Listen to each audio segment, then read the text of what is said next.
জমা দিয়েছি। আমরা চুয়াডাঙ্গা 1 আসনবাসীকে আহ্বান জানাতে চাই, আমরা সকলে মিলে একটি সুন্দর বাংলাদেশ বিনির্মাণের স্বার্থে সকলের মৌলিক অধিকার, সকলের ন্যায় ইনসাফ নিশ্চিতকরণ, সকল মানুষের দোরগোড়ায় তার সুবিধাগুলোকে পৌঁছে দেওয়ার জন্য পরিবর্তনের স্বার্থে একটিবার আপনারা সকলে মিলে চিন্তা গ্রহণ করুন। নতুন বাংলাদেশ গঠনের জন্য আমাদের ছাত্র জনতা যে জীবন দিয়েছে সেটাকে আপনারা সহযোগিতা করুন, যাতে আমরা নতুন একটা জবাবদিহিতার বাংলাদেশ গড়ে তুলতে পারি। রাজনীতিবিদ থেকে শুরু করে সকল পর্যায়ের মানুষ যেন জবাবদিহিতার মধ্যে আসে, সেই উদ্দেশ্য নিয়ে, সেই লক্ষ্য এবং স্বপ্ন নিয়ে আমরা এগিয়ে চলেছি।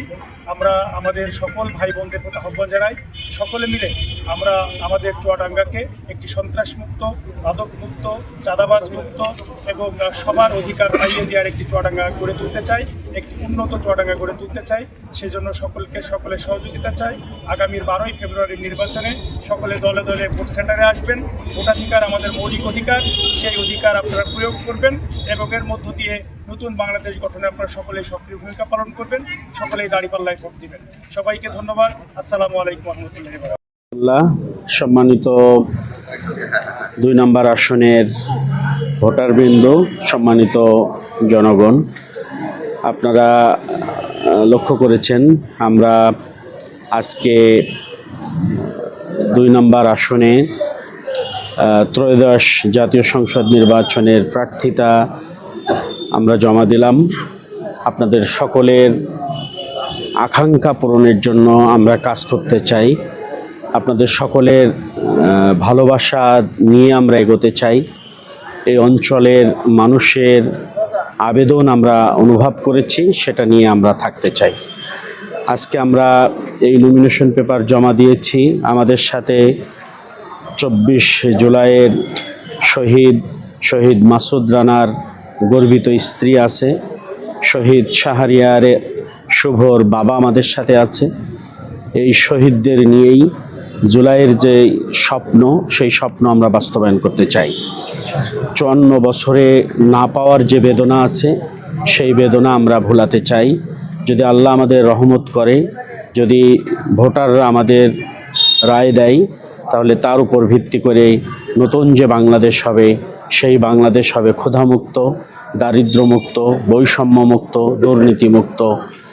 যেই বাংলাদেশটা বিকিয়ে দিতে চায় অন্যের হাতে, এর থেকে বাংলাদেশ হেফাজত হবে।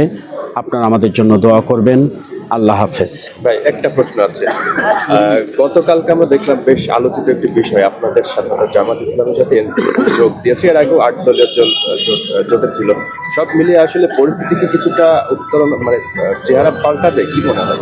আপনারা দেখেছেন যে 5 তারিখের পরে বাংলাদেশ জামাত ইসলামী যে কার্যক্রমগুলো করছে, আলহামদুলিল্লাহ সেগুলো জাতির জন্য কল্যাণের, ইতিবাচক।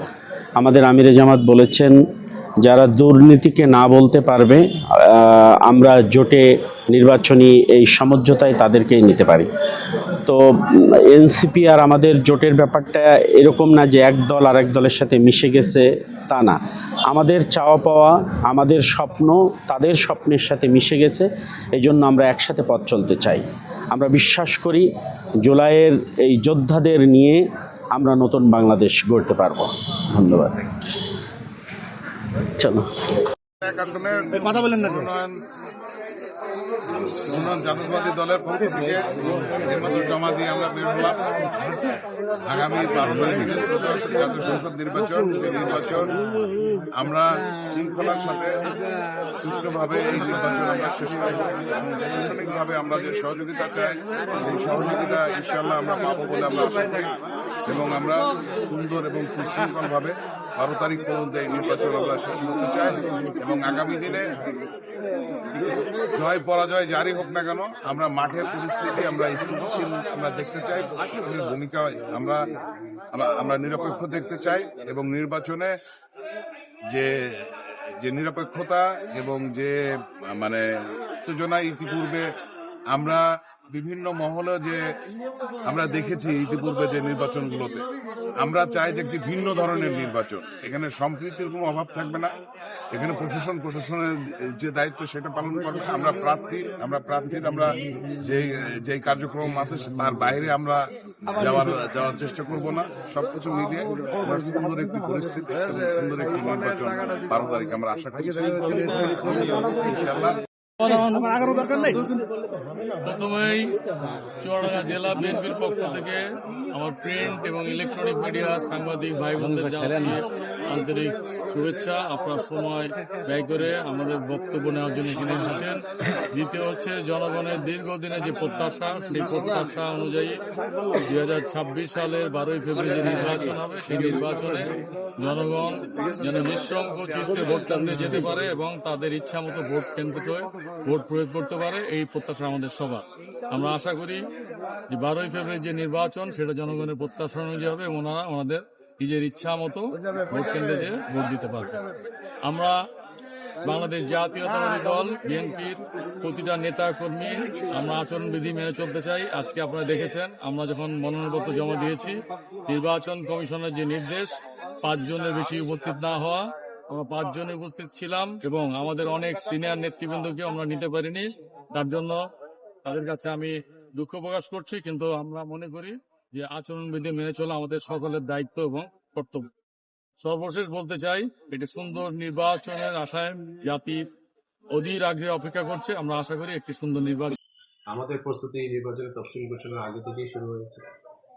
আনুষ্ঠানিকভাবে যখন নির্বাচনের তফসিল ঘোষণা করা হয়েছে সেদিন থেকে আমাদের আনুষ্ঠানিকতা শুরু। আর নির্বাচনের পূর্ব প্রস্তুতি হিসেবে যত ধরনের কার্যক্রম আমাদের হাতে নেওয়া প্রয়োজন, সকল কার্যক্রমের প্রস্তুতি আমাদের প্রায় সম্পন্নের পথে। আপনারা জানেন আমাদের চুয়াডাঙ্গাতে 2টি আসনে 354টি কেন্দ্র রয়েছে। সেই কেন্দ্রগুলোতে যে কিছু ক্ষুদ্র মেরামতের কার্যক্রম ছিল এবং 10টি কেন্দ্রে যাবার রাস্তার মধ্যে একটু সমস্যা ছিল, সেটা মেরামতের প্রয়োজন ছিল, সেটাও আমি ইতিমধ্যে করে ফেলেছি।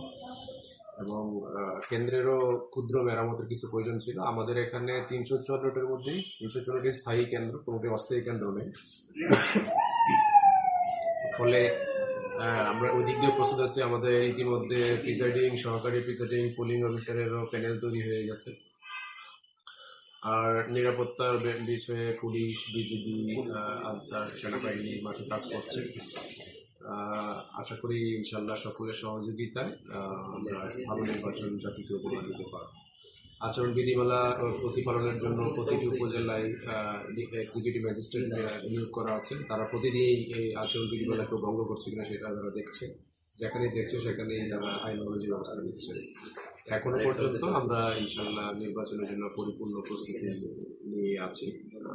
আশা করি চুয়াডাঙ্গাবাসী সকলের সহযোগিতায়, সকল রাজনৈতিক দলের সহযোগিতায় আমরা একটি সুন্দর নির্বাচন জাতিকে উপহার